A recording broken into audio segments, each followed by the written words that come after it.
Thank you all for being here, and thank you for the folks who are online attending as well. We're really happy to have you here, and we are so thrilled to have this wonderful panel. My name is Kathy Hessler. I'm the Assistant Dean for the Animal Law Program here at GW, and I'm just here to give you a welcome on behalf of GW and of WAAD. I'm going to turn it over to Miranda, who will give you an introduction, and then we'll move into our panel. So thank you. Hello, everyone. Thank you so much for being here, all of the folks in person and online today. It is my true pleasure to welcome you to the 5th Annual World Aquatic Animal Day celebration. I would love to start our time together with a land and labor acknowledgement. Sorry, a moment of technical difficulty. So my name is Miranda Eisen. I'm the Outreach and State Policy Specialist at Farm Sanctuary, a national farmed animal protection organization based in California and New York, USA. We are honored to be WAAD's first inaugural organizational co-host and celebrate this 5th annual World Aquatic Animal Day with all of you. So, in Washington, D.C., we honor the indigenous people on whose traditional and ancestral homelands we stand, including the Anacostans, Pamunkey, Nintego, Upper Mattapony, Rappahannock, Chickahominy, Monacan, Powhatan, and many other indigenous nations of the region. We also acknowledge that much of what we know about this area today was made possible from the forced labor and enslavement of plenty of individuals and communities in this area. In remembering these communities, we honor their legacy, their lives, and their descendants. We have much to learn about what respectful relationships with other animals and our planet really means from these historical and present-day communities. So, what is World Aquatic Animal Day? For those of you that are new to this celebration, we love to call it WAAD as well, for those of you who are now in the know. World Aquatic Animal Day is an annual day dedicated to raising awareness about the inner lives of aquatic animals and the systemic exploitation that they face. Every April 3rd, communities around the world come together to learn about the plight of aquatic creatures from subject matter experts, while engaging in a broader call to action to protect these animals through education, law, policy, and outreach. As a bit of background, Animal Law Reform South Africa's Amy P. Wilson and GW's very own Assistant Dean of Animal Legal Education, Kathy Hessler, co-founded WAAD in 2020 and have spent the last 5+ years organizing meaningful opportunities and spaces of aquatic animal education and outreach. I've been lucky enough to work with Amy and Kathy since 2021 on World Aquatic Animal Day, and am honored to continue this work with Farm Sanctuary. GW's Animal Law Program and Farm Sanctuary are thrilled to collaborate on, I'm going to say it again, and I'm going to keep saying it, the 5th Annual World Aquatic Animal Day celebration, and also to preview an exciting new project that we have in the works called the WAAD Resource Hub. The WAAD Resource Hub is a first-of-its-kind virtual library of educational resources on aquatic animal issues, which will be available worldwide throughout the year. The Resource Hub will offer a wide selection of research studies, podcasts, presentations, articles, interviews, photography, and so much more that provide people of various backgrounds and interests with the tools to learn about aquatic animal issues. We're dividing the Resource Hub into various overarching categories, including species, science, campaigns, law, and education, all with subcategories that will allow Hub visitors to more easily find the content that they're looking for. While the WAAD Resource Hub is not publicly available just yet, Farm Sanctuary and GW are excited to collaborate on this project with scientists, lawyers, journalists, students, teachers, and activists all around the world who want to make aquatic animal education more accessible. The WAAD Resource Hub is an ongoing project that will evolve over time, in large part thanks to the feedback and support of aquatic animal lovers like yourselves. So I encourage you to contact me, Miranda Eisen, at meisen@farmsanctuary.org, not .com, org, with any suggestions or ideas for enhancing the WAAD Resource Hub's format and content. I really, really hope and dream, as Kathy and I do, that this Resource Hub is a useful, accessible tool for all aquatic animal lovers. So don't hesitate to reach out, share your thoughts, and help us make this a really valuable resource for all. Moving forward, we will be sure to announce the WAAD Resource Hub's launch with all of today's attendees, so stay tuned for further updates. We see the WAAD Resource Hub as a natural extension of our WAAD programming because to elevate the status and consideration of aquatic animals, we must all learn and understand who these animals are, what challenges they face, and how we can protect them. The Resource Hub's creation and ongoing growth ground us in why Amy P. Wilson and Kathy Hessler started WAAD 5 years ago. WAAD began with this understanding that aquatic animals, as individuals and collective species, are some of the most systemically misunderstood and mistreated beings in our world today. Aquatic animals are deemed property under the law, and with little legal protection are subject to abuse, neglect, cruelty, and extinction at the hands of their owners. They're exploited in countless settings, including food production, scientific research, medicine, clothing, beauty, entertainment, education, companionship, and many more. Aquatic animals free of direct contact with humans that are living naturally in their wild homes are also unfortunately suffering because human societies are interfering with their food supply and polluting our shared waters without consideration of the environmental, public health, or animal welfare impacts. We're gathered here today to chart a more sustainable and compassionate path of symbiotic coexistence. One where these sentient animals are viewed as intrinsically valuable for the beings that they are, and where their homes are treated with respect and care. To get started, to pursue this level of transformational change that I know so many of us here today desire, we really must see and understand aquatic animals, recognizing the many barriers they face to being respected and protected. A significant obstacle we must address is that we literally don't see aquatic animals most of the time. They're in environments that we are not in. And when we don't see them, that lack of interaction can induce a lack of empathy about what happens to them. We also tend to think of aquatic animals as having uncountable numbers, that there's plenty of fish in the sea, right? We treat them as this unlimited resource, even now knowing that they are in fact quite limited in number, and that this overuse has stark consequences for both us and them. And the more we use them as this falsely bountiful resource, the more it ingrains in us that they're here for our benefit, rather than being autonomous individuals deserving of respect and reverence.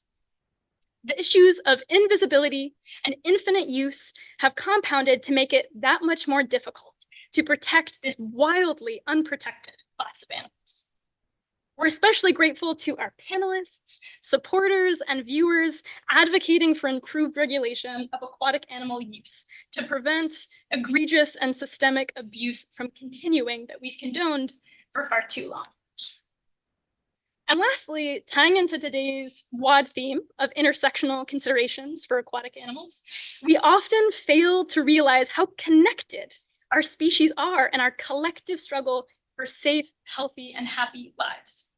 Many perceive aquatic animals as foreign creatures, focusing on our differences rather than the shared environments, resources, and lived experiences that bring us together. Emphasizing and incorporating these shared connections in our social, cultural, and legal discourse is imperative to restoring a more harmonious, synergistic, multi-species community.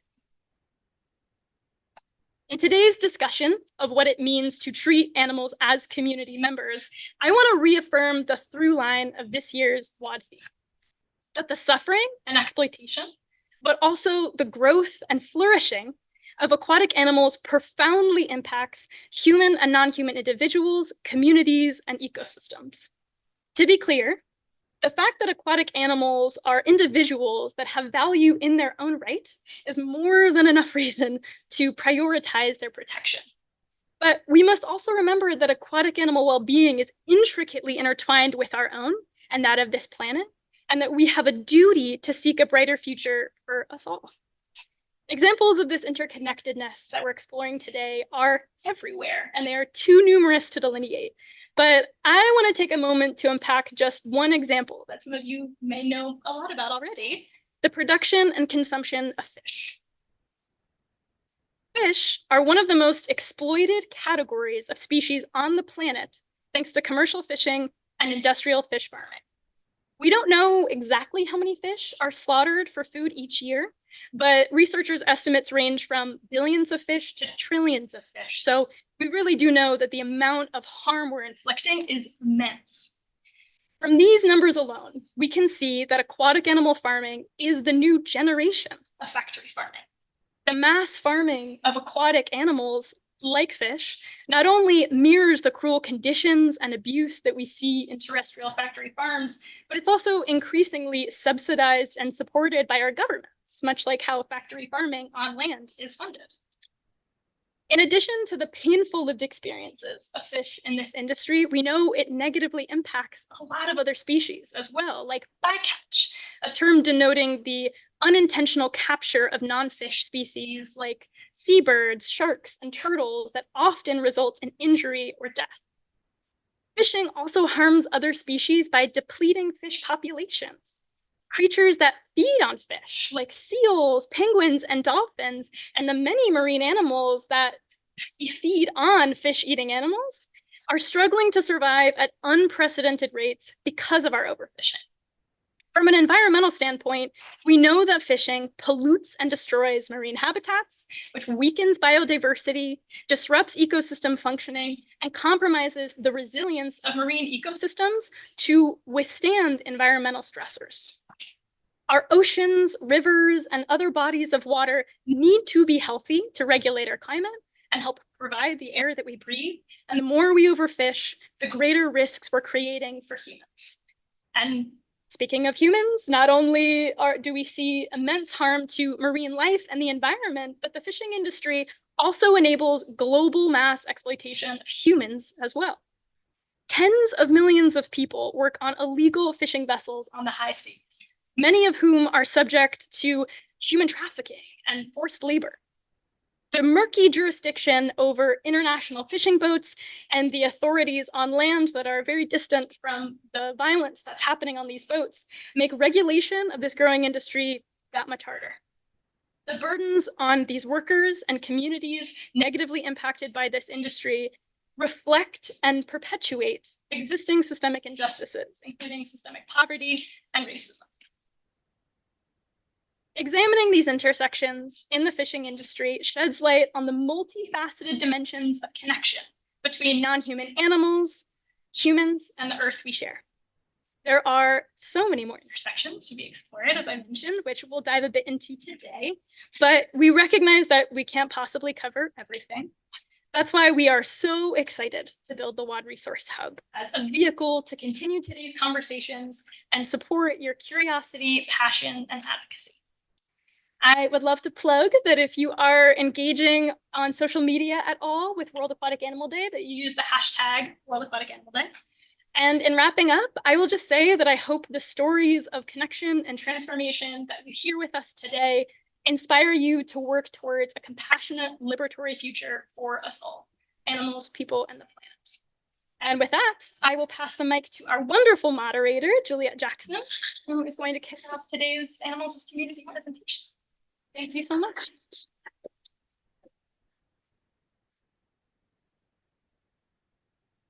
Waglisi Deshwatis Nanukins, Gayosesa, Shelley Jackson Yee. I said hello, good day everyone. My name is Shelley Jackson. I'm an enrolled member of the Klamath tribes. We're located in Southern Oregon, Northern California region. I'm an LLM candidate graduating this semester in environmental and energy law, but I also work part-time at a law firm working exclusively on matters pertaining to tribes. And so I'd like to briefly introduce our panel before we get started. Right here, right next to me is Constanza Prieto Frigilis. Did I say it right? Yeah. She's works at Latin America. She's the Latin America Legal Director of Earth Law Center. And then we have Lori Torgerson White. She's a scientist and advocate. Next to her is Raynell Morris, who's a Lumi tribal member and also part of Friends of Toki. Did I get it right? And last but not least, Elon Abril, Assistant Professor of Environmental Studies, Animal Studies, and Science and Technology Studies at Wesleyan University. All right, first we have Raynell.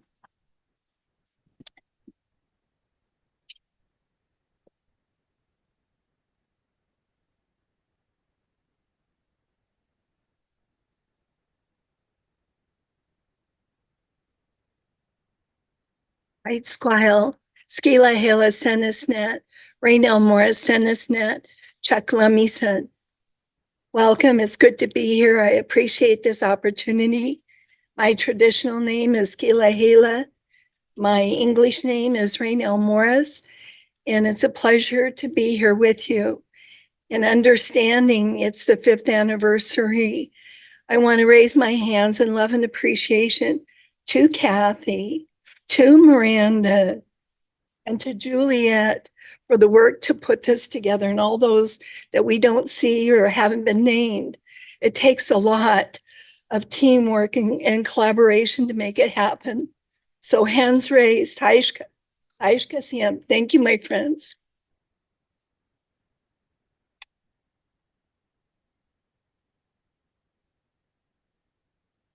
When I decided that we were going to talk about on this community panel was my relatives that live under the waves. It's a new concept for a lot of people that they're an extension of our family, orcas. So it's important that I share what I can with you. And this is where my tribe is located. We're Lactamish people. We're in the upper north corner of Washington State.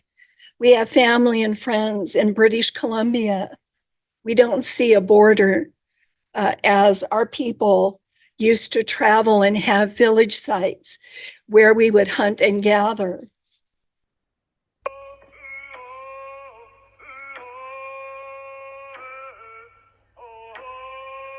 Very yummy national anthem, the blood song. Blood. Whoa.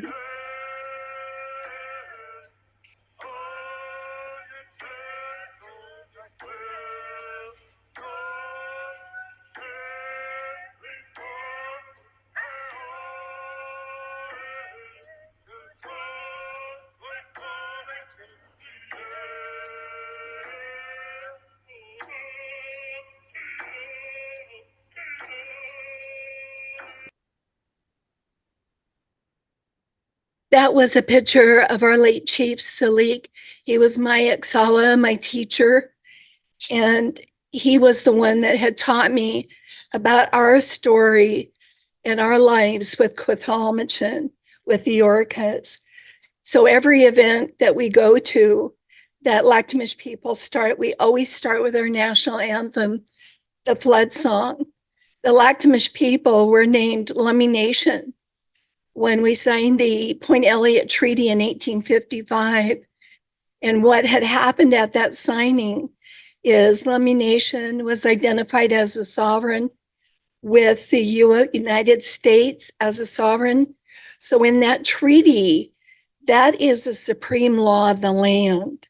Those treaties are. And what it guaranteed us was inherent rights to continue our shilling and our way of life, where we were to fish and gather in our usual and custom areas were not to change because we signed that treaty.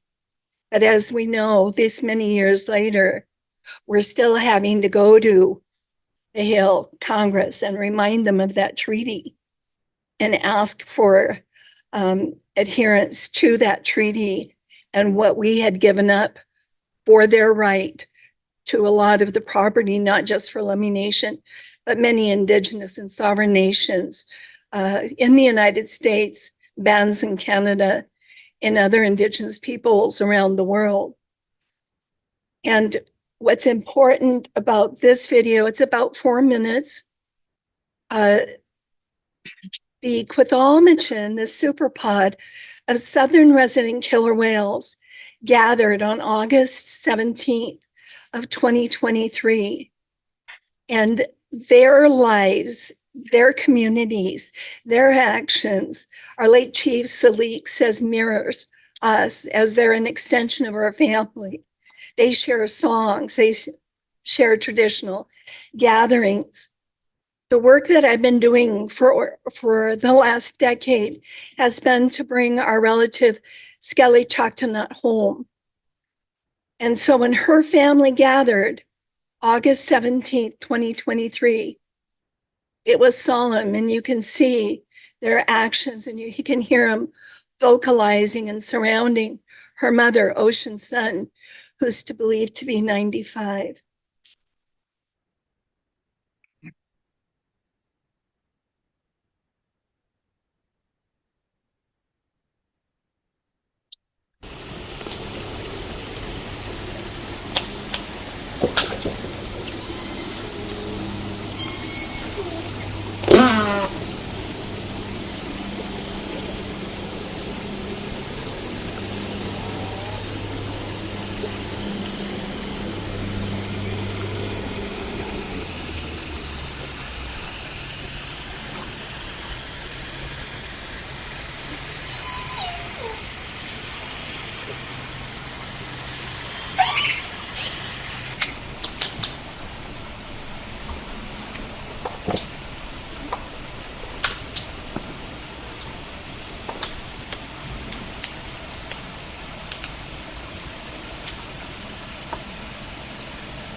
Lactamish people, we consider the finned, the winged, the two-legged, the four-legged, all to be an extension of our family. They're considered sacred. You can see the Quithomage the orcas gathered. They call it a super pod. At my tribe, when we gather, it's a potlatch.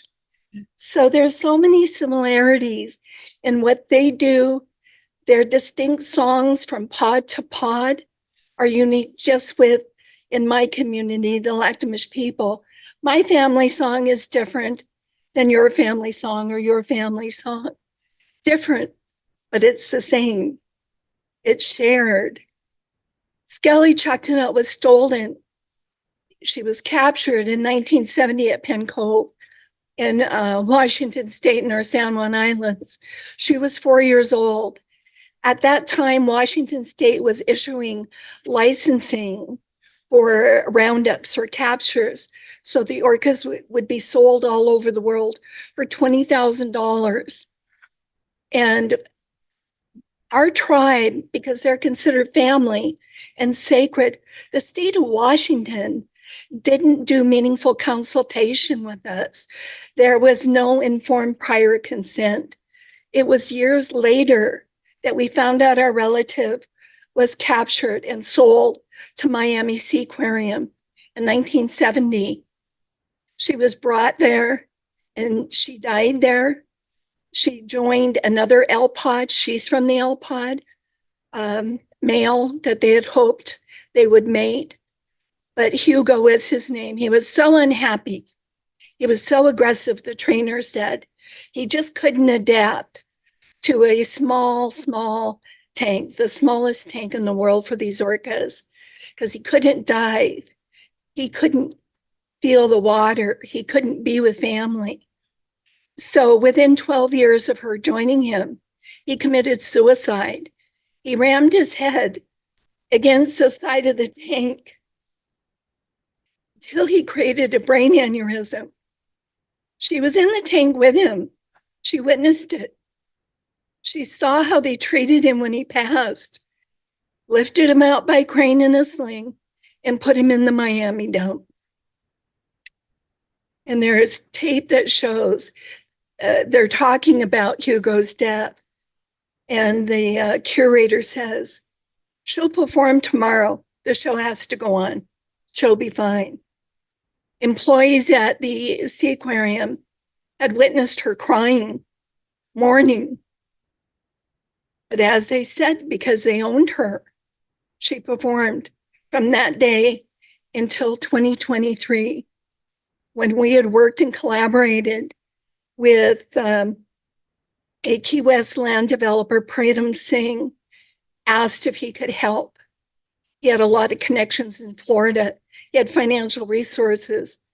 So we joined, and Friends of Toki was created for the sole purpose of saving her, getting her health care that she deserved, to start negotiating her return to her natal waters, the Salish Sea. We call it Willamette. And we had got so far.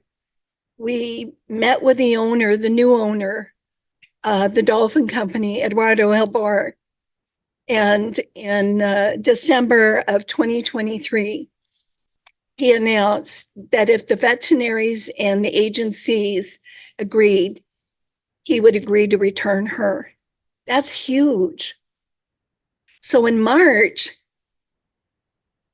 who steps up to fund the whole creation of her sea sanctuary, all her training costs, all the transport costs that are included to bring her home, was Jim Irsay, the owner of the Indianapolis Colts.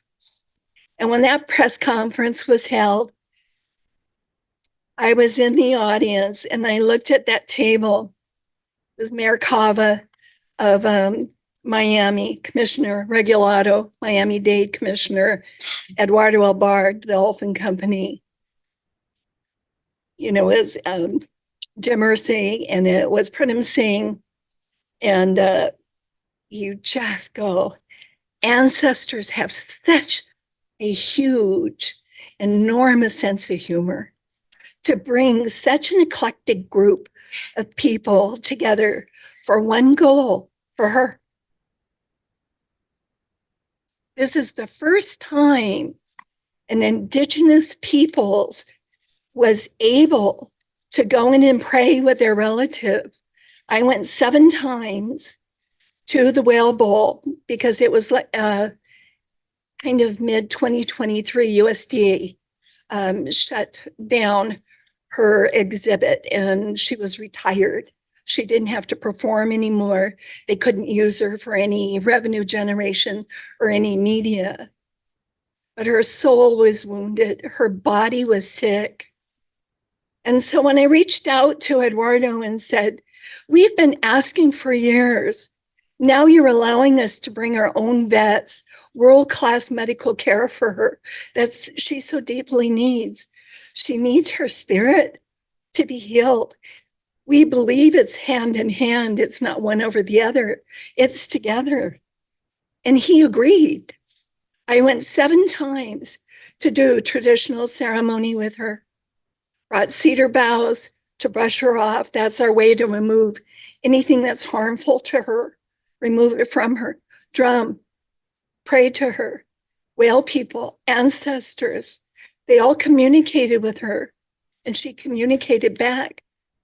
So by the 7th visit, which was June, I saw a distinct difference from the first time I went into that whale bowl to the last time I saw her alive. Her spirit was back. In fact, I was doing what I always do, drumming to her, and she turned around and she slapped her tail 3 times. And this is my cedar hat that has protection, so I wear it everywhere I go. I held my drum up to her. Water was running off my hat. And then after she did that 3 times, she did a fast swim. She found her spirit. She found her personality.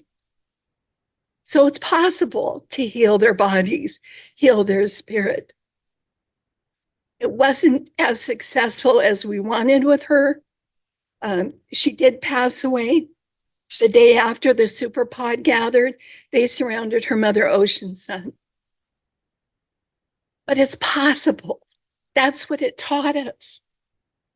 It's possible for unusual, like-minded people to gather and team together to save them, to heal them, to return them. So then, vocalization.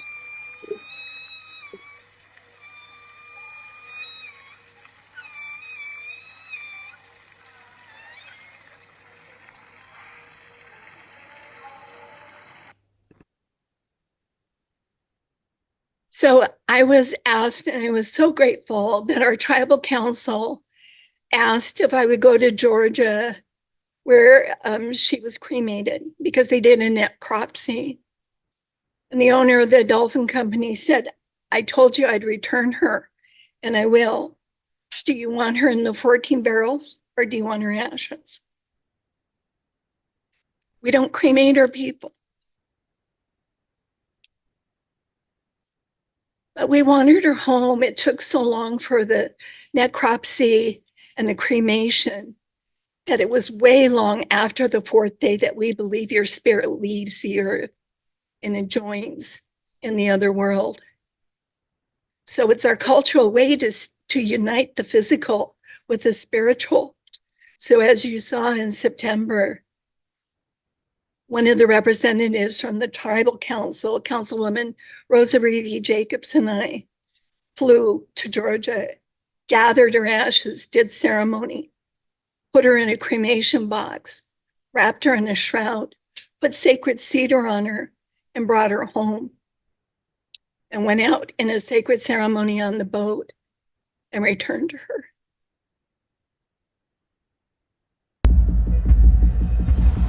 This is the exact capture location. Babies were being pushed away from their mothers,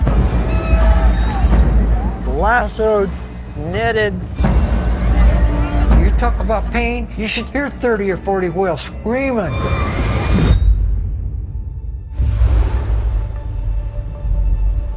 Their whole goal was to generate revenue. They gave her a show name. They called her Lolita. She's hurting and she's not getting the care she needs. She's all alone. They would make the decision just not to feed her anymore. The first time I was in the water with her, you can't see past her face. She's huge. How can this whale be in this small tank? This is ridiculous. We gotta get down there. We'll bring you home. She's more than just a captive whale. She is our family. There's a Native American tribe now claiming ancestral rights to this animal, and they wanted this animal back in her natal waters where she belonged. That's a hell of a story. No one's ever told this story.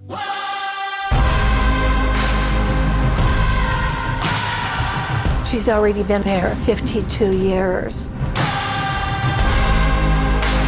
Our great-grandparents, when they got taken off to boarding school, the savage was taken out of them. She went off to boarding school, and she's still there.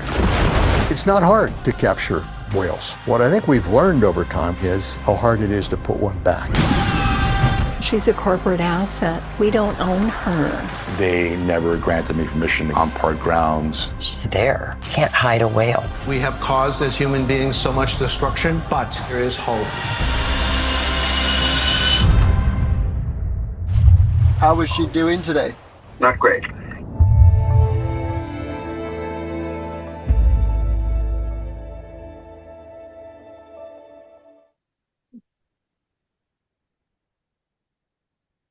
So hard when I see it.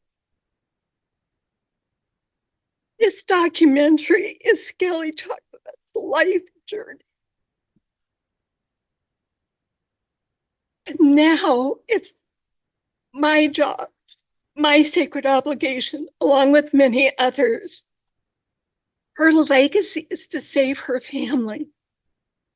When she was captured in 1970, there were over 200 southern resident killer whales, quadrumagins. Today, we're counting 74, and they're at risk for extinction because they only eat Chinook salmon. They're salmon people, like the Lactamish people. So the good news is there's work we can do, a lot that we can do individually, collaboratively, save her family, her legacy. And where we're located, the Snake River dams are making those salmon extinct because they can't return and go to their spawning grounds. We are working with the Nez Perce, with the Klamath, who my friend Juliet is from, to remove those dams, to restore the habitat. There are over 137 species that depend on that river, on that habitat, that are at risk if we don't remove the dams. We can fund tribal hatcheries, and I know this might be against, Miranda, what you were talking about, but we're salmon people. And one way to replenish the stocks is with hatcheries. We consider them wild fish. And so our hatcheries supplement ceremonial use, our diet. And when we were out doing work for Skelly Chucktanut, we brought live Chinook out in aerated totes with my late chief, Salik. We prayed over them and we fed them to a quadrumagin, and we apologized. We said, we're hungry. We know you're hungry. We're working. So we can fund tribal hatcheries. We can decrease recreational fishing. That's not a treaty right. It's not a treaty obligation for recreational fishing. With Umi, the Salish Sea is polluted. There are so many toxins in our Salish Sea. We need to do an acoustic audit. We met with the Navy about 2 years ago. They wanted to do testing in our Salish Sea, and we said, you can't. We need to do an acoustic audit. Our quadrumagin live, communicate, hunt with that senses, and it's killing them and others that have to have clear communications. We need to reduce the toxins, so many plastic bottles and other debris on the floors of our oceans. We have vessel traffic on the Salish Sea that looks much like your freeway. Is it 95 here? Looks just like that. It's not concrete, it's water. We have huge container ships going from Vancouver, BC to Seattle to China. We have ferries that go from multiple places to our islands. I can't tell you how many different species die and wash up because of vessel strike. That can be stopped. We don't have to accept that. And along with that, what is the tipping point of the Salish Sea? Just like what's the tipping point of the Atlantic? How many vessels can we have on it? How much more can we do with it? We need a comprehensive cumulative impact study, not just here in the United States. We're greatly impacted with Canada. There's a Fraser River project, Roberts Bank Terminal, that'll increase huge vessel traffic by over 200 vessels. And we went up and testified and said, we need to do this before we can say yes to any project. Because right now what they do with the projects, you probably all know, is they just look at that one. Oh, it's only 200 boats. Well, how many are already on the sea? How many vessel strikes have killed our relatives? So lots to be done. And I appreciate the opportunity. Hi, Shkazian. Thank you.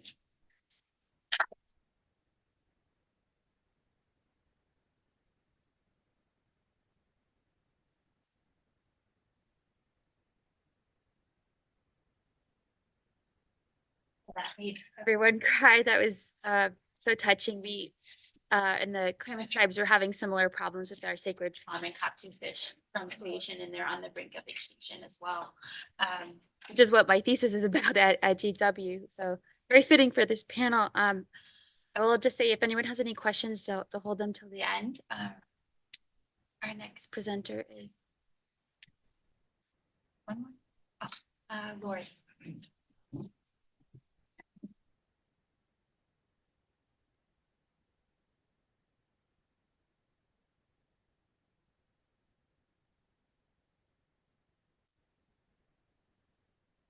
You much for having me. Thank you all for being here today. I'm excited to talk with you all, and I'm just so honored to be part of World Aquatic Animal Day. So when I started thinking about community and trying to think about, okay, what am I going to talk about? Animals as community. That was the only guidance I got. The first thing that came to mind for me was Sesame Street. And this might be because I grew up in the 80s, when we knew our dry cleaning man and our mailman and the Avon lady who came from down the street to sell makeup to my mom and our grocery clerk. And I knew the role of each person in my community. And I saw that mirrored for me in Sesame Street, where each person's role was supportive rather than extractive. And then as a biologist, the second image that came to mind for me when I thought about community was an ecosystem. So in this one here, you have bears eating salmon and foxes eating rabbits. And when we look at that from a vegan ethic, we might think that that's extractive rather than supportive. But the reality for the carnivores in this ecosystem is that they need to eat animals. They don't have the choice that we have. And so in this case, the prey species are supporting the predator species. And the predator species are at a population level supporting the prey species by keeping them within a supportable carrying capacity. And so then everyone who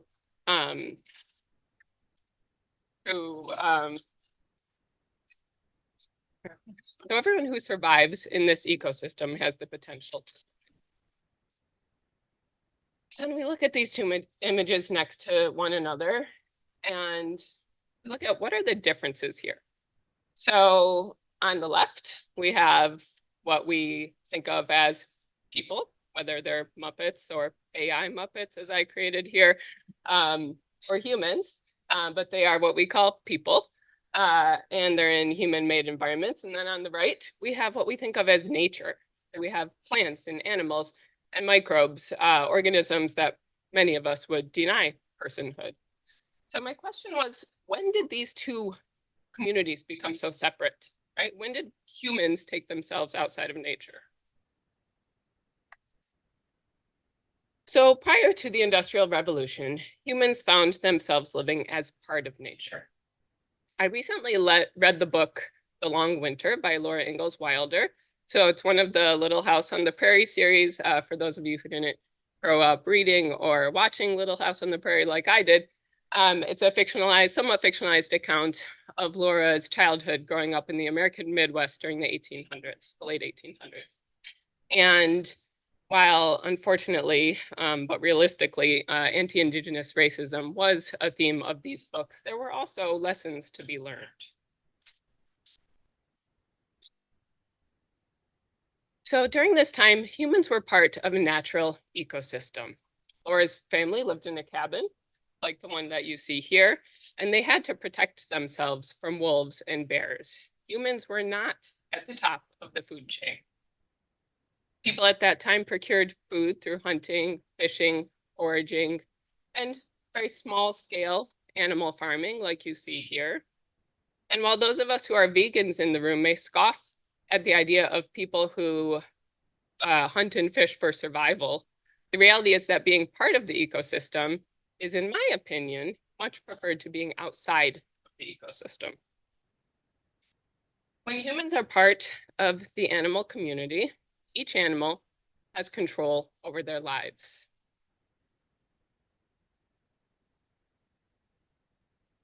Even if that autonomy is stolen from them at the moment of their death. All of the actors in this ecosystem, including humans, played some sort of supportive role. And when a life was sacrificed, the humans who would eat these animals had to kill them themselves. And perhaps they had a better understanding of the gravity of that action.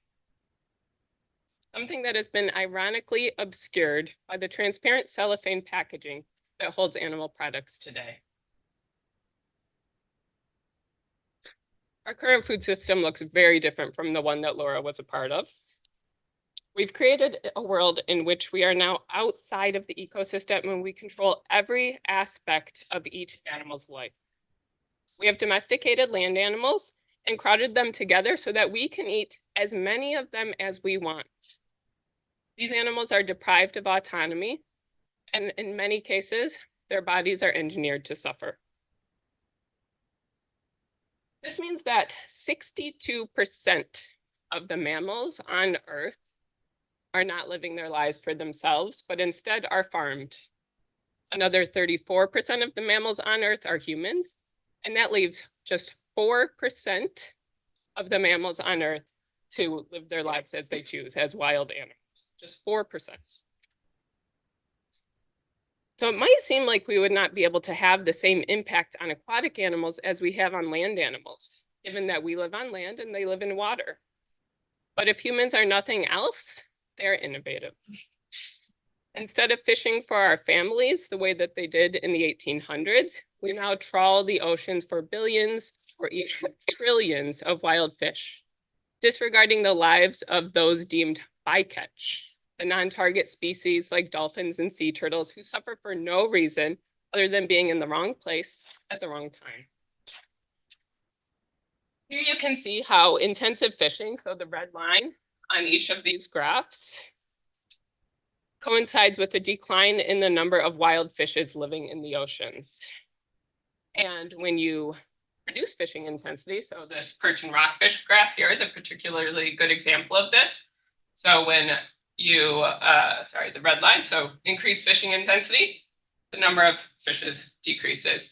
And then when you let up, the fishes can rebound. So it seems intuitive to me that intensive fishing would result in a crash in fish populations. But for some reason, it seems that humans need to see these graphs to recognize that despite the vastness of our oceans, their inhabitants are not an unlimited resource. We are decimating entire populations and species. Here you can see how intensive fishing of codfishes in eastern Canada, in addition to climate change, caused the population to collapse. As humans, we often think of overfishing in terms of how it will impact us and our ability to eat fish. And as vegans, we often think of the individual fishes and how they might suffer. But today I want us to think of the aquatic community and how it might be impacted by the removal of an entire species. So codfishes have complex cognitive capacities that undoubtedly contribute to their role in their community. They're able to understand time, they can learn from one another, and they communicate with each other using a series of clicks, knocks, grunts, hums, and rumblings that we don't yet understand. In many of the ways that we have autonomy over our own lives, they have autonomy over theirs, making their own choices. Codfishes are integral to the delicate balance of the ecosystems in which they live, serving to keep the numbers of species they consume as supportable carrying capacities, and also serving as food for those above them in the food chain, like seals and whales. Of course, they're also important to each other, traveling in shoals led by a leader.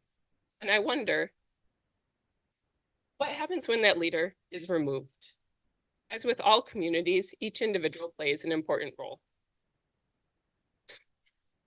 So as we've decimated the number of wild fishes, we have used our ingenuity to figure out how to continue to eat fish. We've now colonized areas of the ocean to bring order and reliability to our consumption of aquatic animals. As so-called stocks of wild-caught fish species decline due to overfishing, we place huge cages in the ocean and fill them with 100,000 salmon at a time. These cages deprive the salmon of making meaningful choices about their lives. Their autonomy is not respected. But sometimes our cages do not withstand storms, which can result in tens of thousands of domesticated salmon escaping and having detrimental impacts on the wild salmon trying to live their lives nearby. Farmed salmon will interbreed with wild fish, producing offspring that mature younger and faster, and then outcompete their wild counterparts. And when the salmon are taken out of a community, the entire community changes, both terrestrial and aquatic. And these changes are happening on a massive scale. The population of wild salmon has dropped from almost 10 million in the 1970s to only 3 to 4 million today. Escaped farmed fish and sea lice are two of their greatest threats. So speaking of sea lice, because the salmon are so crowded, the conditions become so incredibly filthy that the salmon then suffer from a parasite called sea lice. To try to solve that idea, we exploited the very idea of community by bringing in another species of fish, the wrasse, to the cages. You see, wrasse eat sea lice. They can live in symbiosis with the salmon, protecting them from sea lice while nourishing themselves. This here is an individual wrasse, so one of a species that has recently been awarded the title of the first fish species to demonstrate self-awareness. This is a capacity that we as humans have, and other species considered to have complex cognitive capacities like chimps, dolphins, and elephants have. On a side note, you might find it interesting that when they published this paper and said, fish now have self-awareness rather than everyone sort of rejoicing, which is what I did, and thinking like, wow, that is so cool that we now have science to back up what I intuitively know. Instead, scientists fought with one another and said that maybe the way that we're measuring self-awareness is flawed. Like fish couldn't possibly be self-aware. We must be doing it. Of course, I think that we can learn from the wrasse. Perhaps some of their self-awareness and symbiotic way of living could rub off on us. So despite all the negative impacts on both farmed and wild fish, only a handful of which I've mentioned today, we now farm more fish than we catch. And rather than replacing the fish we eat with fish we farm, in my view, I think we'd like to see both of these lines going down. So knowing that the number of animals that we eat every year continues to increase, and that animal protection organizations are working to change the systems that support this exploitation, what more can be done? How do we change people's attitudes? So it's clear that we know how to destroy communities, and it's clear that we see ourselves as outside of nature. place that leaves many of us feeling better than nature or even in a paternalistic relationship with nature. But the molecules that make up our bodies are nature. We are each part of the earth. And in knowing that, we can also know that by exploiting nature, we are exploiting ourselves. We need to reinsert ourselves into nature, into the communities of plants, animals, and microbes, and allow ourselves to be awestruck. For me, being in nature inspires awe. And research suggests that feeling awe can allow people to feel more connected to nature, to behave in ways that are supportive of nature, just thus getting us closer to that relationship we need to have where we are part of nature. Okay, so having spent the majority of the last decade in animal rights, with several spent working at Farm Sanctuary, I have been lucky enough to experience multi-species community through a sanctuary lens and to immerse myself in awe through relationships with the animal residents at Farm Sanctuary. How many of you have formed relationships with other species? Oh, most people here, not surprised given where we're at, but I'm happy that you have. So for many of us, we've done this with our dogs and cats, right? We know our dogs, we know our cats, maybe we know our hamsters or our fishes. But what of the species we exploit? When we live in community with those we have formerly exploited, can that change the way the world sees those who are exploited? I really believe it can. I mean, I've seen it happen at Farm Sanctuary when people see a cow for who they are, you know, look into their eyes, or see a pig for who they are as people. So at Sanctuary, humans and other animals spend their days together, with humans caring for the animal people in ways that allow them as much as is possible to be autonomous over their own lives. For the humans, this requires careful thought and effort to exert just the right amount of care, enough to keep these animals healthy enough to thrive, while not negatively impacting their ability to make their own meaningful choices and have control over their lives. A few years ago, I sat at the lake near my house. This is clearly not me and not the lake that I wish I was sitting at. This one is even more beautiful than the lake near my house. But I was sitting there and thinking about all of those fishes who live in the lake and how cool and crazy it is that those fishes probably are not, like, for them, the lake is their community, right? That is their world. They don't know about the wars that are going around the world, or that I'm here giving this talk, or, you know, any of those things. That is their world. And so I wondered, right, or I thought, you know, like, how wonderful would it be if they could thrive there undisturbed by the touch of humans who have forgotten that we are nature. In an ideal world, we might think that living in community with aquatic animals would mean leaving them to live their lives completely free from human interference. After all, they live in an environment, as Miranda noted, that is so foreign to us, and we often don't see them. But this is not the utopia that I wish it was. Instead, I think that we can look to the ideals of community at Sanctuary, care and autonomy, as a model for how we can live in community with aquatic animals. You see, we have created problems that need solving, whether through pollution of our oceans with plastics, like Raynell mentioned, with fishing nets and oil, or through decimation of species through fishing and the impacts of climate change, or through nutrient runoff from factory farms that causes eutrophication and hence massive die-offs of fish. If we center care and autonomy, we can figure out how to support aquatic communities in ways that allow them to thrive. There are so many ways that we can care for our aquatic community members. We can do work to clean up our oceans and waterways, limit our use of single-use plastics. We can support organizations that advocate for aquatic animals through volunteer work, through donation, through advocacy efforts. And of course, we can stop eating animals.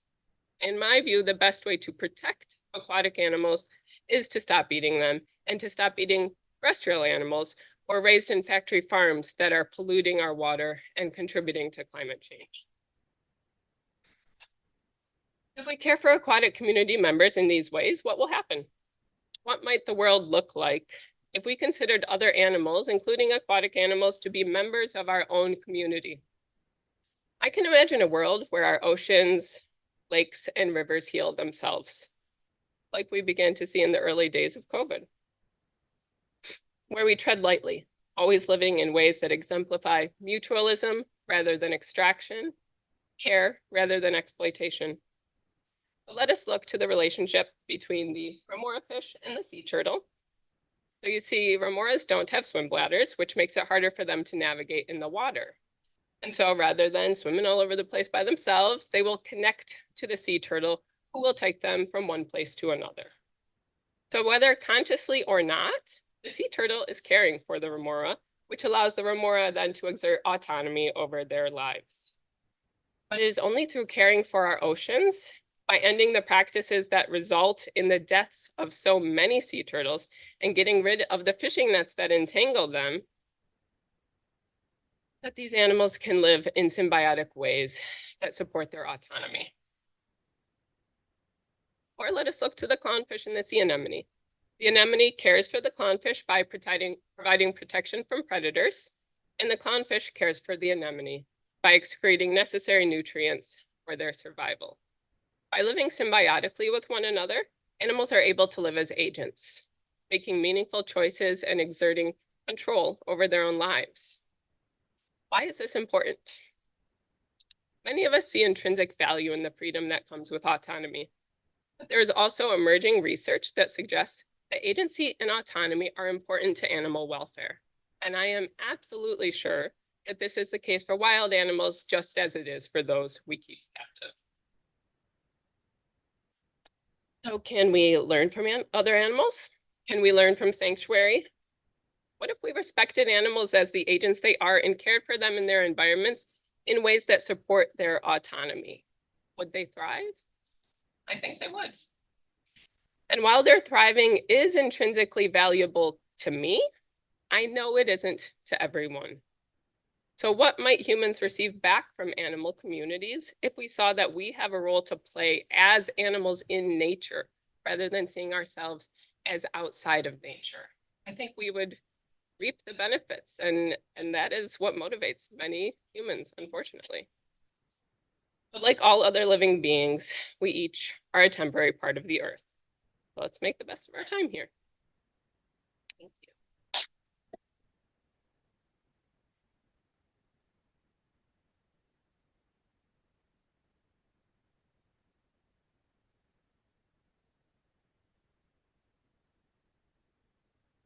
Franza?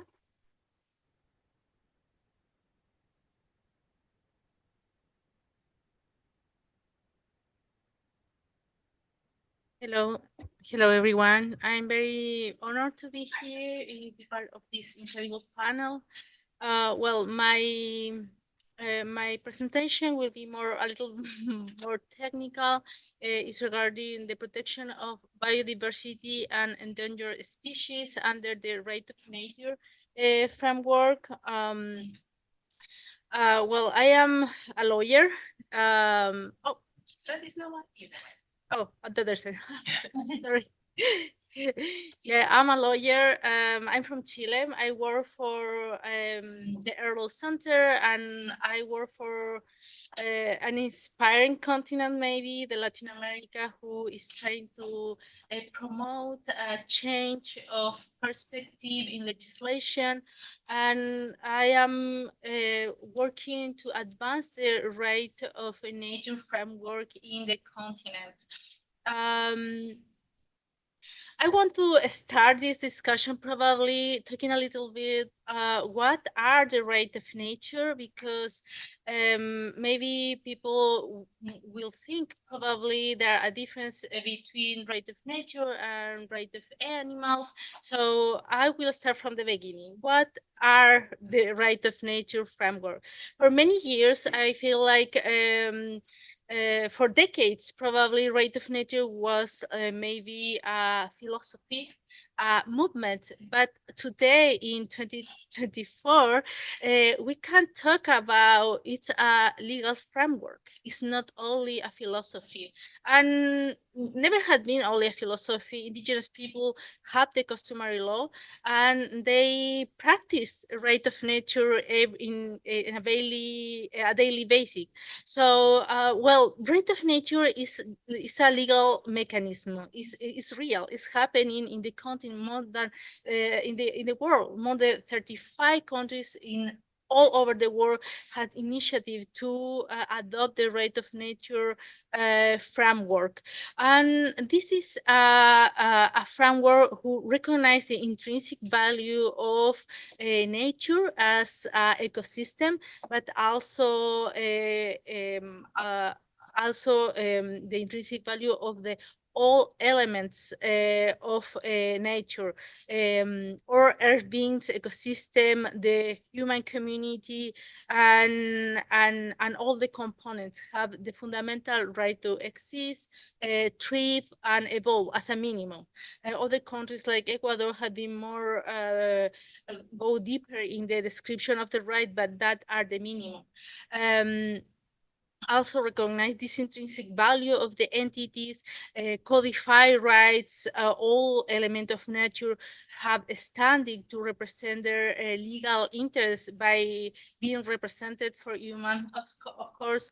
Also, this legal framework promote an ecosystemic perspective and a precautionary perspective in decision making, and inform the legal framework with many principles, which ecocentric principle like precautionary, best science available, and for example, intubio pro natura, prevention, and also more broad principle like relationship, interconnection, reciprocity, and the most important maybe responsibility.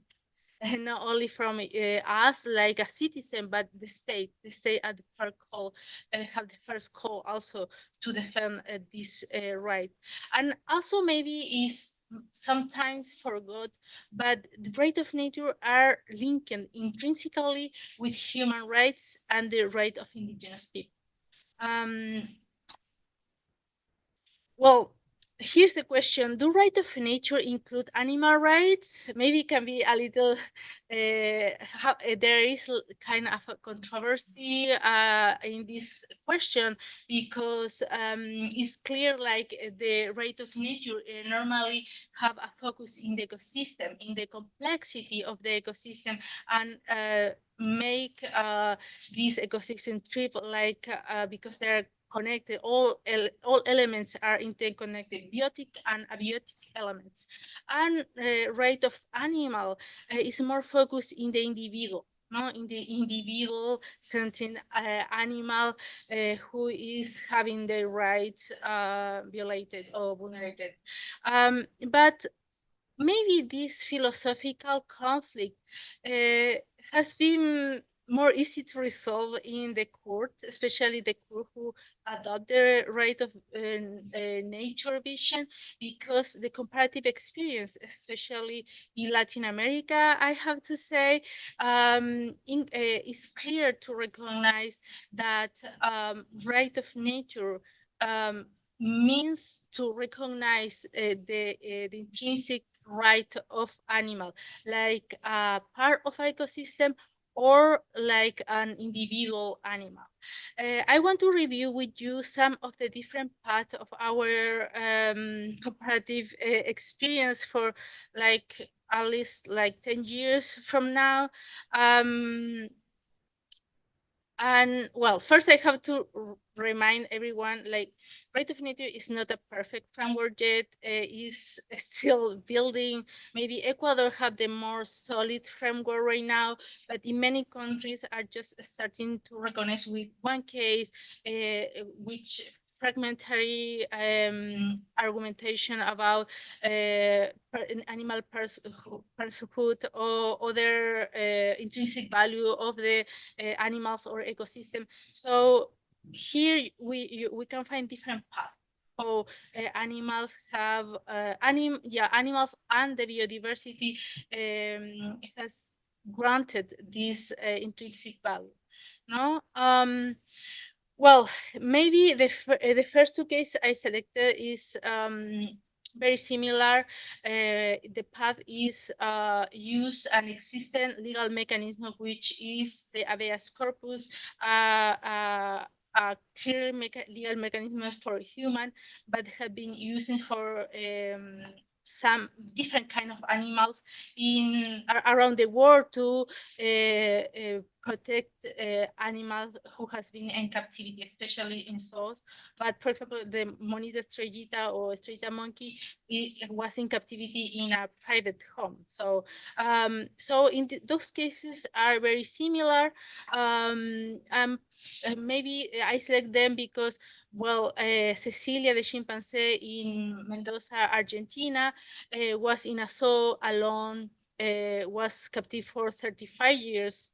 And the last 2 years before the habeas corpus, she was completely alone in a cage without trees, without space to hidden from the visitor of the zoo, so in really bad condition. And in this case, Argentina, the criminal court in Argentina say, I accept this legal mechanism because we don't have any other mechanism possible to save this animal. And the progress, this case is iconic because so before the street day case, first, it's a country where the right of nature are not recognized. Second, before the monkeys, street monkey case in Ecuador, all other case was tried and tried, but this was the first fully successful, was with a happy end, and take a lot of the arguments of the right of nature. First, recognize Cecilia like a non-human person, recognize her intrinsic value, recognize she's part of nature, recognize she has a cognitive development like a 4 years old kid. She has been for 35 years in a cage. So this case was successful also because there was an agreement between the authorities and the zoo to move her to a sanctuary. So we see even in that was not the first case tried that started in the 70s, but that was iconic because was a happy end.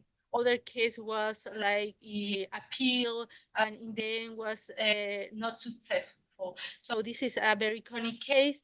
And the second iconic case using the habeas corpus is in a country who has the right of nature recognized, and is a case of the Monita striata, which was in a private home, like was a pet of a family, but is a endangered species. And the importance of this case is before this case, the right of nature and animal right was kind of separate, was separate doctrines. Never a case has really consolidated find a way to harmonize both doctrines, no? And in this case, the Constitutional Court of Ecuador, the maximum and very important court in Ecuador, said like animals should not be protected only from an ecosystemic perspective, but mainly from a perspective that focuses on their individuality and intrinsic value, which is really chronic because even though right of nature has ecosystemic perspective, also we never have to forget this case, which one individual animal has the violation of their inherent rights. So this is an important case, and also the habeas corpus consolidated as a way to go. No, even in this case, it was rejected because it was from the owner of the monkey, and the monkey died before this decision. because she has inherent right that is a non-human person, is a possibility, as is a real possibility, this legal mechanism. The other path to protect animals under the right of nature doctrine is the protection of the biodiversity, no? And using this argument. And there are two iconic cases which are very recent in Ecuador, who take these arguments to protect nature. In both cases are two very mega biodiverse forests, which are being menacing for mining projects, massive mining projects.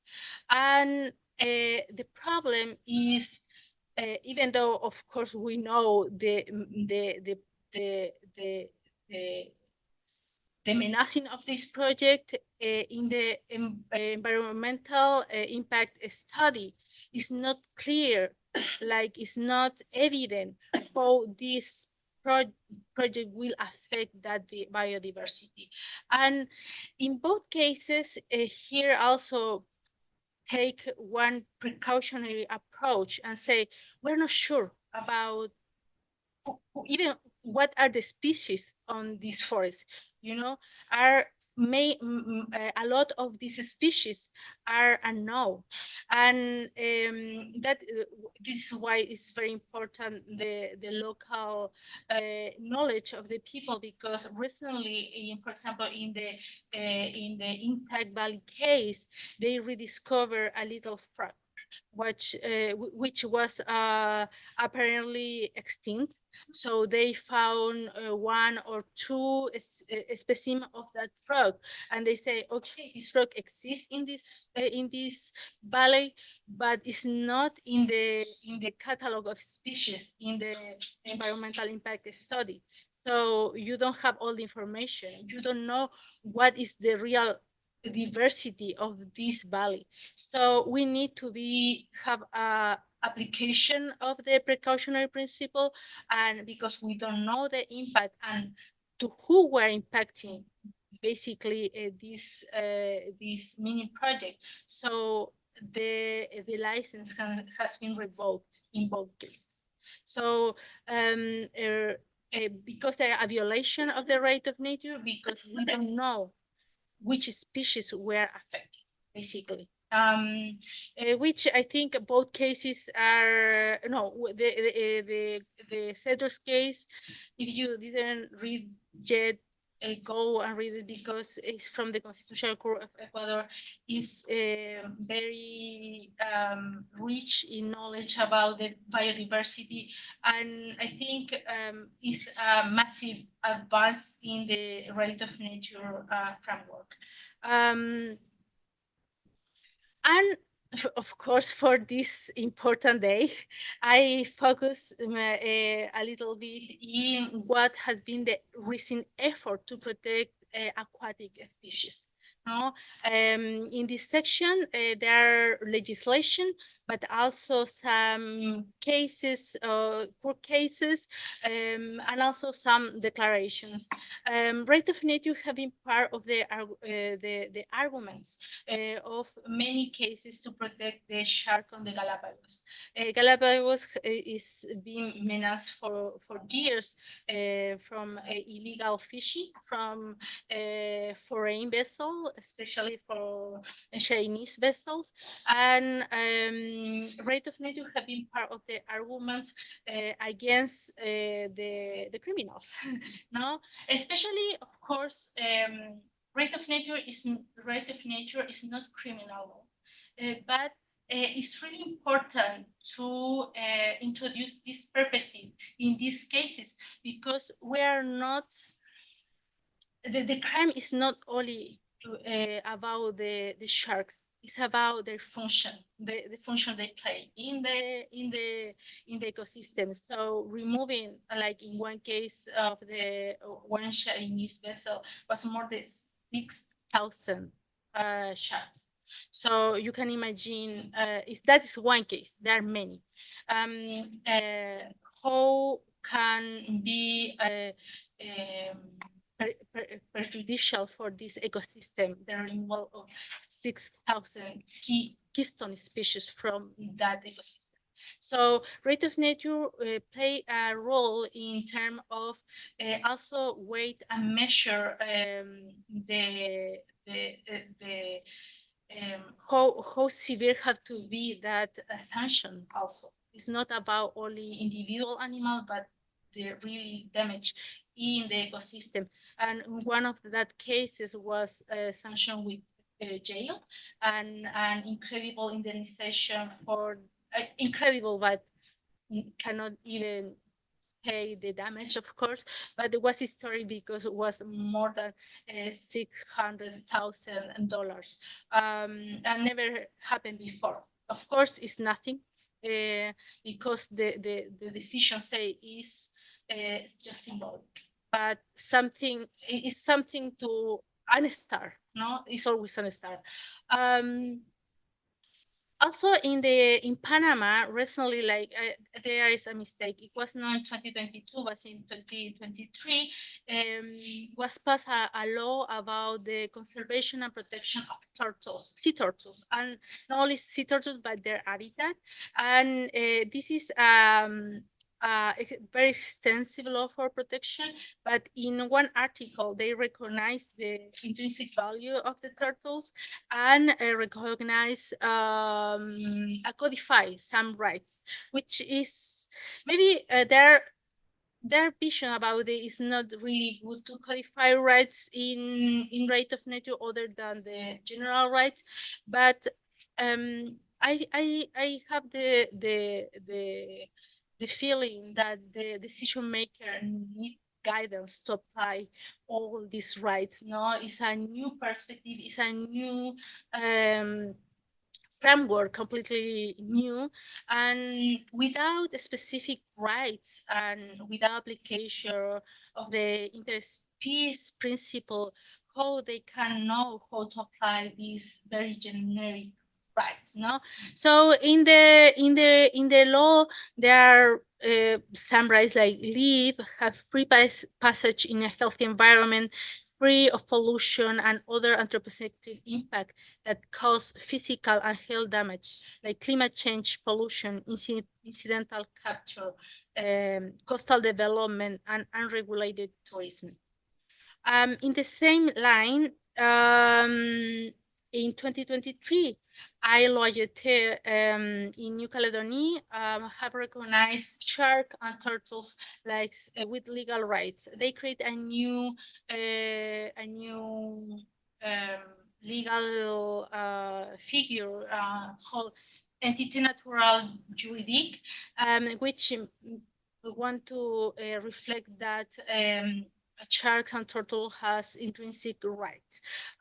Also, this is very connected with the unitary principle of light of the Kanak people in the island, and has been a progressive work from 2016 to 2023 to develop all this progression in the protection of shark and turtles. And this new title of subject of right constitute a strength of the protection of both species. And finally, well, very aligned with Reinald presentation, in United States there are many efforts for declaration of the right for the southern resident orcas. More than 7 municipalities, towns, and counties have signed these proclamations, and they are, of course, not formal rights yet, but it's at least a declaration of soft law to advance in a legislation in the future, we hope very soon. And also this proclamation or declaration honor the knowledge of the indigenous Scottish people. So I think constitute a progression, always is a progression. Well, I think In my presentation, I want to show how rate of nature has a three-dimensional concept of protection.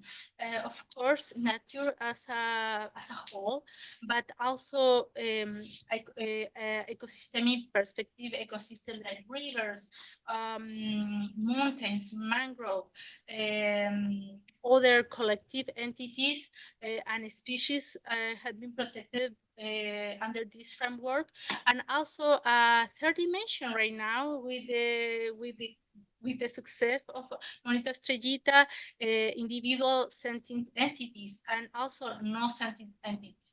Okay, so I think at the end of my presentation, I want to reflect rate of nature is not only like a philosophy, but try to be really a powerful mechanism with integral reparation, which of course was not fully reparation in case the shark, but good progress to that end.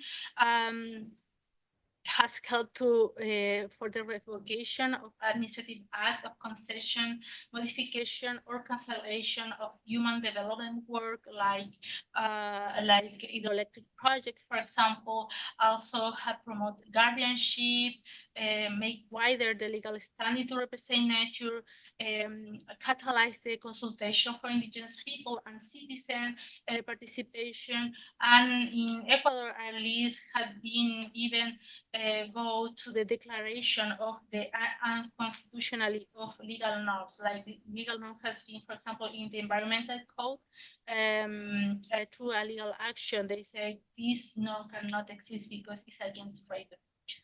So there are many legal effects.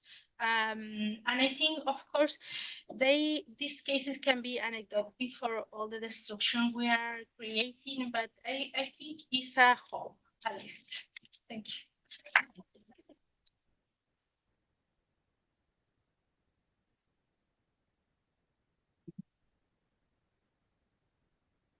We're doing good on time.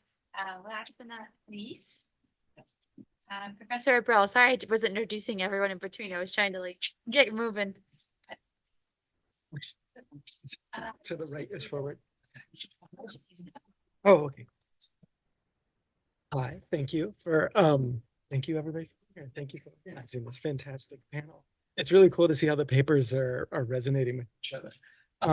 So I'm not gonna have aquatic animals in the beginning, but I promise I will get to them. So bear with me. So we already live in a multi-species in multi-species communities with many other animals, whether we think about them that way or not. And as climate change continues to shape how and where we can live in the future, it is possible we will find ourselves in new, or at least newly configured multi-species communities, living together and sharing space with animals we haven't lived with before. This raises an important question. What can we do to make conditions in those communities hospitable and welcoming to all members, regardless of species? A few days ago, in the undergraduate animal law and policy course I teach, Caitlin Levy, one of my students, was leading our discussion and invited the class to participate in an exercise in which we put aside for a moment all kinds of practical concerns and constraints and limitations, and just imagined our ideal visions for the future of human relations with other animals. We unfortunately won't have time to go around and share that today, but if you're inclined to do this while I talk, I encourage you to do so. We were discussing at the time legal scholar Jess Eisen's article,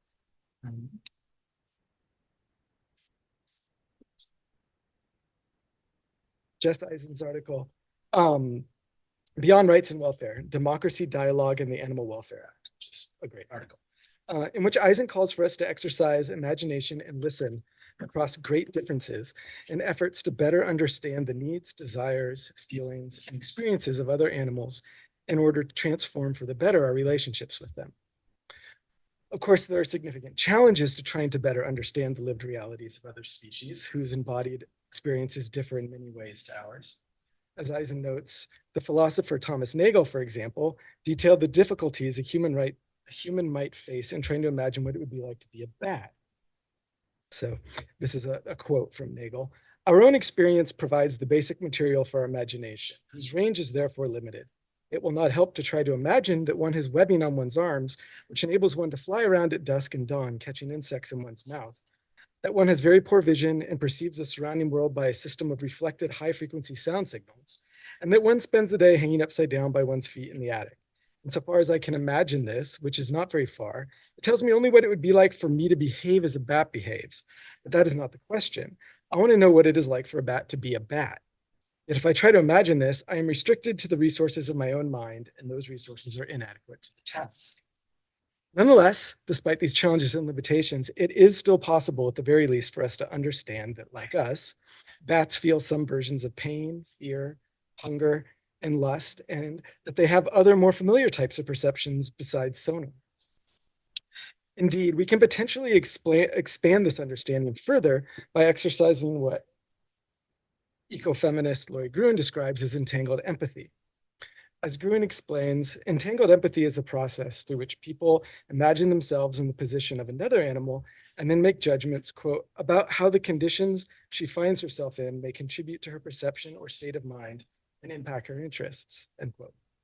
Entangled empathy requires an awareness of the differences between the empathizer and the other animal, as well as an understanding of the animal's species typical behaviors and individual personality.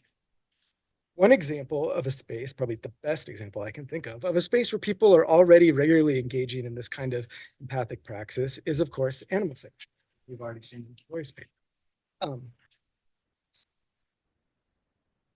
So in my own research on sanctuaries, I examine how sanctuary caregivers work to unmake animals as property through relationships of care that recognize animals as autonomous subjects with their own agency and interests worthy of respect. In other words, sanctuaries provide models of multi-species communities in which humans are decentered and relationships of care supplant relationships of domination. The goal of sanctuaries is to care for animals that can no longer care for themselves because of the harms inflicted on them by humans, or simply because they're domesticated and can't survive on their own anymore. As ecofeminist Carol Adams, along with Gruen, observes in a piece they wrote together, the ethics of care recognize the value of caring relationships, quote, including caring relationships between humans and other animals and between other animals, either within or across species, end quote. Rather than a utilitarian calculus that can justify or even require that the sacrifice of individuals' interests for some cumulative measurement of the abstract collective good, the feminist ethics of care that guide sanctuaries, or at least actually guiding a lot of sanctuaries, center relationships of care and the animals in those relationships as moral ends in themselves. So consider, for example, the multi-species inhabitants of Vine Sanctuary. And this is just one of many, I think, great sanctuaries that will illustrate this point. But Vine is a sanctuary for formerly farmed animals in Springfield, Vermont. Vine stretches over dozens of acres up the side of the foothills of the Green Mountains. And on my first visit to Vine, I was struck by how different this home to cows, chickens, sheep, goats, emus, which I'll get to in a second, turkeys, ducks, and other rescued animals was from a farm. Instead of treeless, fenced-in pastures, segregating animals by species, Vine largely still retains its original forested topography, where the various residents can wander under the tree canopy, congregating and interacting with the people, both human and non-human people they choose to affiliate with, and avoiding the ones they choose not to. Because the sanctuary prioritizes its residents' interests in privacy or solitude, or basically the ability when desired to avoid interaction with others, Vine is not open to the public. This means that generally the animals encounter few humans other than the ones who work there as caregivers. Individual preferences are as varied among the sanctuary animals as they are among humans, with some individuals choosing to form connections with other conspecifics, as well as members of other species, while others prefer to keep to themselves. Furthermore, Vine preserves over half its land as a wildlife refuge. So the community also includes native wild animals who choose not only whom, if anyone, they interact with, but whether they live or spend time in that space at all. During my visits to volunteer at Vine, which about 3 separate times, I met goats who approached me to investigate my presence, snuffle my pockets, and ducks and chickens who eyed me warily from a few feet away as I mucked out their barn. But on my last visit to Vine, during feeding time, when a multi-species mob of very happy animals were feasting on produce passed out by volunteers, I spotted one of the most striking examples of the exercise of affiliative choice. Two emus, Tiki and Breeze, stood under the trees at the edge of the pasture, far from the excitement. I had to go to the bathroom, which was a little outhouse at the top of the hill, and the path up there brought me closer to the two emus. They stared at me with bright, alert eyes, not moving. And if you've never heard an emu sound, you should Google it because it's really a strange sound. Like vibrating grunts, a bit like a baritone gargle, low vibrating grunts echoed down the slope as I got closer. Interpreting the sounds as cautionary, based on their seeming desire to keep their distance, I moved towards the far edge of the path and looked down at my feet, feigning disinterest to hopefully communicate that I was respecting their space. Although displaced by over 10,000 miles from their ancestral land, Tiki and Breeze, who previously lived as pets in a small pen on a dairy farm, along with another emu who wasn't there, named Adele, who was rescued from a petting zoo, the three of them thrived at the sanctuary, even though it's snow half the time up there too. It's really tough winters, which is not anything that emus are used to. They adapt. Mostly ignoring the shelter built for them, they turned a ravine abutting the pasture into their home instead. Animals at Vine, like animals at many other sanctuaries, choose how they reside, interact, and develop relationships with others. And as spaces of intersubjective multi-species relations of care, sanctuaries provide an alternative vision for pursuing shared community with other animals. And as spaces intended to foster and support non-hierarchical interspecies communities and the exercise of non-human agency within them, sanctuaries hold potential benefit for the human community members as well. Considering the radical potential of such spaces for interspecies relationships through the lens of queer theory, Patrice Jones, who is one of the co-founders of Vine, but also an ecofeminist writer, argues that, quote, the same drive for queer communion that propelled the Stonewall Rebellion can power a quest for other kinds of connectedness with the beings who share our planet, and in turn, those improved relations can animate our struggles for social justice, increasing our ability to think imaginatively and act creatively within systems that confound the constraints imposed by human logic. When returning to the necessity of human efforts to understand the world through the perspectives and desires of other animals, I'd now like to explore another example of what that kind of imagining or entangled empathetic thinking might look like in practice, or does look like in practice in this example. And this is one that is particularly relevant to the possibility of building multi-species communities with aquatic animals, which, as I suggested at the beginning, was going to be absent for a while, but here they come. Although there are ongoing efforts to create seaside sanctuaries for cetaceans who have been kept in captivity, like the Whale Sanctuary Project, which is currently in the process of building a coastal sanctuary in Port Hilford Bay, Nova Scotia, where, this is a quote from their website, cetaceans can live in an environment that maximizes well-being and autonomy and is as close as possible to their natural habitat. It is being designed to serve as a model for many more that can then be built all over the world in the coming years. Well, it's an exciting project, and I hope to see it come to fruition. But I am not, however, aware of any efforts or plans to create sanctuaries for other aquatic species. Please, if you have any in the Q&A, I'd love to hear about it. So this is for cetaceans, but not for fish and other kinds of aquatic species. The example I want to look at now, though, involves tiger sharks, and therefore, because there are no sanctuaries for tiger sharks yet, it was formulated at an aquarium. So indeed, there are more animals in non-sanctuary conditions of captivity than there are in sanctuaries. If you see those as kind of two different forms of captivity. And this is especially true when it comes to aquatic animals. But endeavoring to better understand animal experiences and afford more agency in order to improve their living conditions can be done in any condition of that captivity. And I don't intend this as an endorsement of the kind of exploitative ones, but nonetheless, they can be made better as well. And sometimes those lessons can then be applied to other settings. So even if sanctuary spaces do provide a better model for equitable multi-species communities.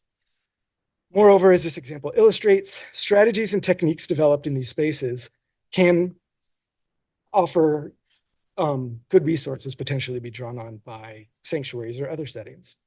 So this is the New York Aquarium Sand Tiger Shark Consensual Release Protocol that I'm going to go through now. This was developed by Nora Teeter, who's in the audience over there, and is currently finishing her undergraduate degree at NYU and is planning to continue in NYU's Animal Studies MA program next year. Nora developed this protocol while working as an intern at the New York Aquarium as part of a sort of critical ethnographic research project on the aquarium, not as a booster for the aquarium. And as a full disclosure, I was the advisor for that research project, but not for this. She did this all on her own. So Nora was concerned about the well-being of the tiger sharks she met at the aquarium, as they are known to suffer in captivity like many species. While release could be a viable alternative for some captive wild-caught individuals living in the aquarium, and I guess this is something that was potentially being considered, it could also be potentially traumatic for the sharks, especially if it entails transport to a different location. So these concerns led Nora to ask the question, what would the sharks prefer? It's possible, she realized, that some, and this is a quote, may develop a partiality for captive life due to familiarity that accumulates over a lifetime, end quote. In order to factor in shark preferences, she developed this consensual release protocol that, quote, through a combination of infrastructural and institutional strategies, reframes the decision to release around the individual shark's own choice and consent. So here's how. As Nora explains, the infrastructural component centers on building corridors leading from the existing tanks to a sea pen in the adjacent littoral zone. The institutional component centers on a reversal of the aquarium's hierarchy. The chain of command, in which managers are at the top and captive non-human animals at the bottom, will be replaced by a chain of choice and consent, with captive individuals at the top, followed by their immediate caregivers. Over the course of a 3-phase interspecies collaboration, sharks and caregivers will develop and then implement a release protocol. I want to just emphasize that it's collaborative between the sharks and caregivers, which I think is amazing. Throughout, quantitative as well as qualitative assessment of ocean-seeking behavior will be conducted, end quote. Or not quite end quote yet. Reframing the question to release or not to release around choice and consent offers a new and possibly valuable perspective on institutional captivity. Instead of asking what is best for captive animals, we should instead ask what logistical and institutional prerequisites must be fulfilled in order to ask them what they want and to do justice to their answer. So in the shark tunnel, you can see here, there's a glass tunnel that would link the sharks holding areas to the ocean, and it would run through the aquarium complex. And there's even more to this that I think is incredible about how it can help people at the aquarium get to see the sharks and appreciate them better. But in the interest of time, I'll focus on this one component. So here's another quote describing it. Along the tunnel, several targeted operated doors will afford sharks free movement between the tanks on the land end and the littoral sea pen bounded by the pre-existing jetties, which were in the last picture, while also allowing aquarium researchers to monitor and quantify. Oh, I think I repeated that.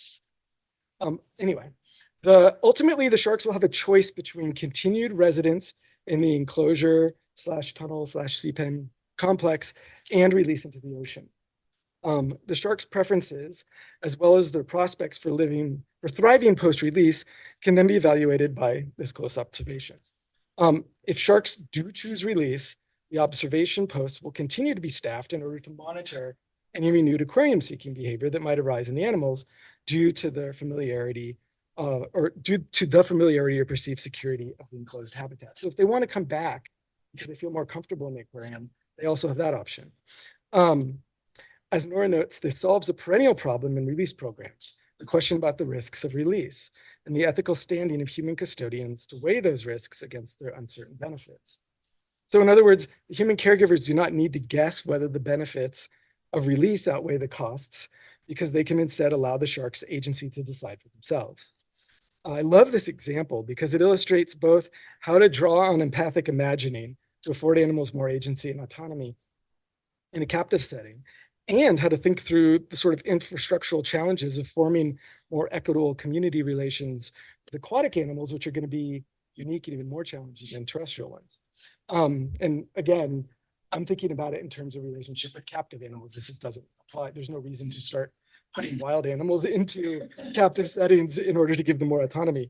But whether in animal sanctuaries or other conditions of captivity, such approaches provide, here's one more, where the shark can, I believe these are the panels the shark can push, which they can learn to do, and then open the doors on their own. So whether in animal sanctuaries or other conditions of captivity, such approaches provide a vision for living together better with each other, humans and other animals alike. Furthermore, they offer a fundamentally democratic model for interspecies coexistence that allows for the autonomous flourishing of everyone. All life on Earth faces a level of precarity it hasn't faced in eons. And sorry, that's like a heavy statement to say at the end.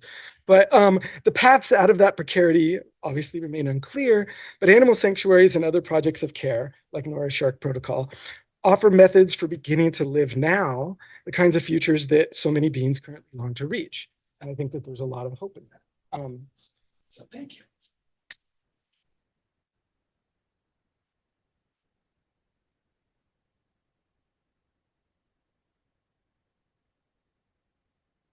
Thank you, everyone.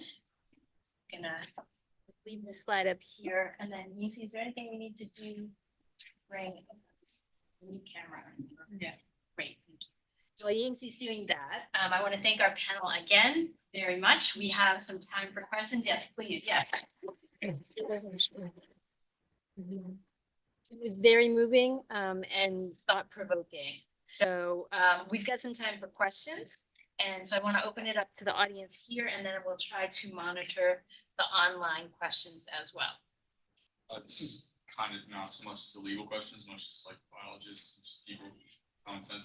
Mollusks, there's a lot of stuff about farming mollusks. They do great for water quality things. They don't take up as much space as any species of fish that you farm. And they're just cost benefit wise, it seems that those are something that's closer to the fish should be okay in a lot of frameworks for mass scale farming. What are your guys' opinions? I don't know. Yeah, please. Wow, that's actually a really tough one. Only because this is a kind of controversial thing in vegan communities, at least. But I'm aware of this argument around oysters. I don't know about all mollusks, but I've read that oysters are especially good for purifying oceans, and I guess mussels are similar. And the counter or the additional part of the argument in favor of doing it is that they don't have developed nervous systems and may not experience any kind of suffering or pain. And if that were the case, it does make a compelling argument for doing something that's a net benefit for the environment and doesn't cause any suffering. I don't personally know if that's accurate about them not suffering or if there is enough scientific data on it yet. I know that they have been found to have something similar to nociceptors, if not actual nociceptors, which are there in your nervous system to detect pain so you can avoid negative stimulus. So I'm not going to weigh in on saying yes or no about people eating oysters, but I'm not mad at the vegans who do. I would like to also add, there are several indigenous tribes and communities like my own, Lactamish, that have aquaculture programs, and we do farm oysters. And Laura, did you want to say something? I mean, can you hear me without this? Do I have to talk into this? I think similarly, I tend to sort of use the precautionary principle in these cases. And so I think I would ask, is there a different way that we can achieve the same result without potentially exploiting individuals that may or may not have some level of sentience or, you know, the ability to feel pain. And so I think the science isn't there yet. We don't know for sure. And so in that way, I would just be cautious. I can just add that 20 years ago, scientists would have said the same thing about fish, right? They didn't have the same neural pathways that human beings did, so therefore they couldn't feel pain until they figured out, well, they have different ways of feeling pain, right? The biology is just different, but they can feel pain. So I think the precautionary principle is good. I also think it would force us, if it forces us by saying we can't use them, to say, well, first of all, why is this area so polluted? And maybe we should stop doing that. And second, you know, maybe the habitat can heal itself if we humans stop making the problems. So I think there's a lot of different ways to come at the answer, but I do think the question raises, like, what is your pathway of decision making? So these are different pathways of decision making as long as people are aware of what the risks and benefits are for each one and stay consistent and can explain what their reasoning is, that makes sense, right? We're going to have differences of opinion. Yeah, great question. Thank you. Other questions? Yeah. Just add that at a recent event in New York, Larry Kroon and Peter Singer were kind of butting heads on this very issue, and they're most awful. Even at that level, there's still like deep disagreement. So the great minds can still differ. 100%. Yeah, it's evolving, right? That's one of the wonderful things about working with animals, and whether it's animal law, animal ethics, animal studies, right? The information, the data upon which we're making decisions is still evolving. And so we have a long way to go in understanding even what the questions should be, right? Much less what the answers are. So yeah, thanks. I have a few questions if people don't, but please, and is there a way to check online, or did you are perfect? Thank you, thank you. Yeah, so other questions, or I'll throw one in while people are. So first I wanted to answer Elon's question about other sanctuaries. So the federal government is actually working on a dolphin sanctuary for the dolphins in the National Aquarium, which is really good. There is one aquarium sanctuary I'm aware of for fishes in the US, and there are a couple sanctuaries globally for aquatic animals. But again, I have a couple of legal questions. So Constanza, if I can ask you one while people are thinking. So one of the things that I think is wonderful about Ecuador is that it's in their constitutional framework. And as you said, it's not sort of a criminal thing, but the question about sharks, my understanding now, and you can tell me if I have this right, is that because Ecuador hasn't protected sharks the way the rights of nature requires them to, they're now in violation of CITES. And so now there's government responsibility for failing to protect the species under this new framework. And so there's going to be some regulatory changes in Ecuador based on that. Do I understand that right? I think that's a great another iteration of the impact of this law. Yeah, of course. Like, I feel like many of the international commitments, like CITES and all of them, were kind of previous right of nature. But the thing is, right of nature catalyze the application of these or achieve the goals of these international commitments, because Ecuador is forced basically to, well, every country who signed this kind of international treaty are committed to change their law and adapt their legislation. Right of nature, I will say, is overreaching framework that can organize all these international committees and local and national committee to a bigger, probably a bigger or a more clear objective, probably. So a more national objective to prioritize nature. No, when I read that the shark decision, I have the feeling, of course, for the crimes are more linked with CITES and all these international commitments, but right of nature is very important to weigh the sanction, because it's not about only the species, but of the ecosystem. I think you are having Hugo Echeverria next week. Yes, we so are. Yes. probably he can clarify your question more, because he is under all these cases of illegal fishing. But that is my understanding when I can read that decision. Of course, right of nature make a stronger, this all this legislation, like maybe they like introduce a new crime against nature, or put the sanction in a more higher level. I don't know all the details of Ecuador legislation, but for sure rate of nature catalyze that obligation, and also wait in very important way the sanction, in my opinion. Yeah, it's pretty exciting. These CITES taking it seriously and at the national level. So yeah. Other questions, please. Sorry, I have a couple of fish tanks. Kind of started over COVID, like a lot of other people when you're forced into your house.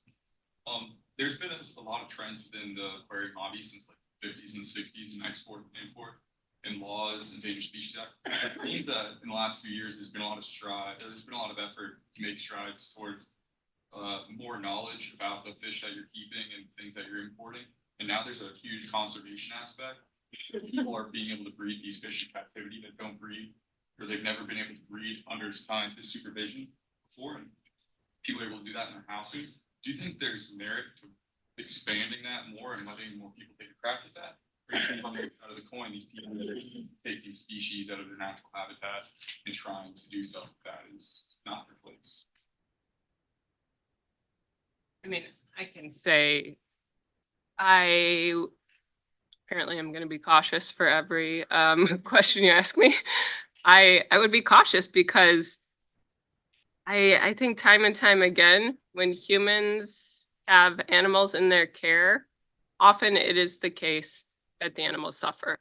So I think without some kind of regulation in place to ensure the welfare of those animals, welfare of those individuals could really be at risk. And so for that reason alone, I mean, in addition to taking them out of their natural habitats, which I think is also ethically problematic, I think those two things would make me cautious about moving it forward. Yeah, just add that it's another one of those big controversies that goes back pretty far between environmentalists and animal rights activists about, are we going to value the species as a whole, or are we going to value individuals and their interests first, and then the species if we can? So it ends up being one of those path choices again. If you value species and conservation, it's going to make more sense to prioritize perpetuating the species in some way. But if you are attentive to or aware of the impact of captivity on individuals, and then especially if they're being wild caught and then put in captivity, then that's probably going to lead you to decide that's not a good practice, even if it is keeping a species on the planet. It's a lot of conservation. It always ends, or a lot of times often ends at a place where the fork in the road is reintroduce a species that we've been trying to reintroduce to their natural environment to the best of our ability, or let nature take its course. I think there are ways to, like, in between that. I think there are ways to do it better. And I think a lot of conservation programs aren't actually following the individuals after they're out, you know, they're released. So we actually don't know how effective many conservation programs actually are. So I think we need to start there and find out, are we actually doing good here? Are they surviving? And then if they are, I think then we can think about more careful ways to care for the animals at the species level while also really caring about those individuals. So there's a whole, you know, compassionate conservation movement that takes individual animal welfare into account in addition to the species goals, conservation goals. I think we have a couple of good examples of bred in captivity and release programs. But by and large, most of the animals bred in captivity for conservation purposes never get released, right? So I'd say 80–90% of those are just flawed because the animals never leave captivity. The other thing is you have to have the animals raised very carefully in conditions that are mimicking enough, right, their actual habitat so that they will survive and release. And so I would suggest that a home aquarium can't do that, right? At least as an example, right? And so I think trying to figure out what are the conditions and what's the framework for making the decision, right? Because again, it's a really good question. Like, are there times when this makes sense? Well, what are the questions we need to answer and ask in order to get to that, right, one or the other? And I think that's a really important decision, right? So what are the risks to the animals? What are the problems that we need to face? What are the things we can do to save these animals and so forth, right? I think I went that way, but yeah. There's also the risk that it can just be used as a sort of greenwashing justification for, I'm not saying that all the people who are doing this with fish are doing that, but if you look at tigers, for example, people claim that they're doing conservation work when they breed tigers, and most of I don't know about most, but a lot of the tigers in captivity in the United States and elsewhere are not valuable from a conservation perspective because they're crossbred from different subspecies. So recognize that we're over time, so I want to be respectful of everyone's time. So I think I'll say that we should stop there and people may be able to ask questions after we conclude. So please join me again in thanking our amazing panel. Thank you.